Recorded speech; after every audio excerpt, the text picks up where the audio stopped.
Hey everyone, if QuickBooks is automatically adding transactions that it definitely shouldn't be, those auto-add rules are likely the culprit.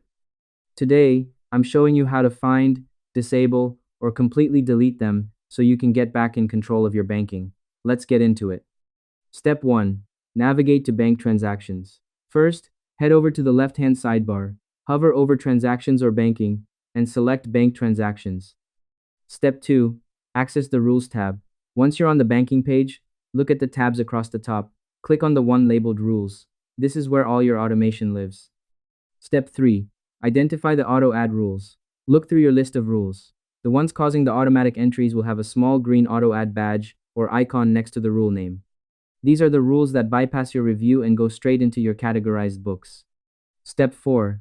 Delete or disable the rule. Find the rule you want to get rid of and look at the action column on the far right. Click the drop-down arrow next to Edit and select Delete. If you think you might want to use the rule again later without the automation, you can just click the Auto Add toggle to turn it off instead. Step 5. Confirm the deletion. QuickBooks will ask if you're sure you want to delete the rule. Click Yes. Just a heads up, deleting the rule won't undo transactions that were already added, but it will stop them from being added automatically moving forward. I hope this helped you out and I see you in the next one.